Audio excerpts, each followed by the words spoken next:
ఊహించలేని ఊహలే పంచవన్నె గువ్వలై నింగి అంచు తాకుతున్నవి. కొత్త జల్లు కురిసింది బ్రతుకే చిగురు తొడిగేలా వరమై వేళ.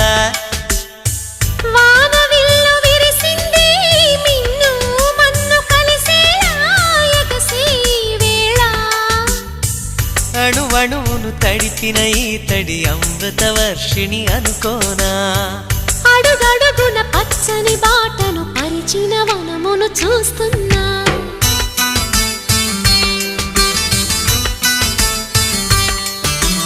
కన్నులలో గిల్లిలో వెన్నెల విరిసింది.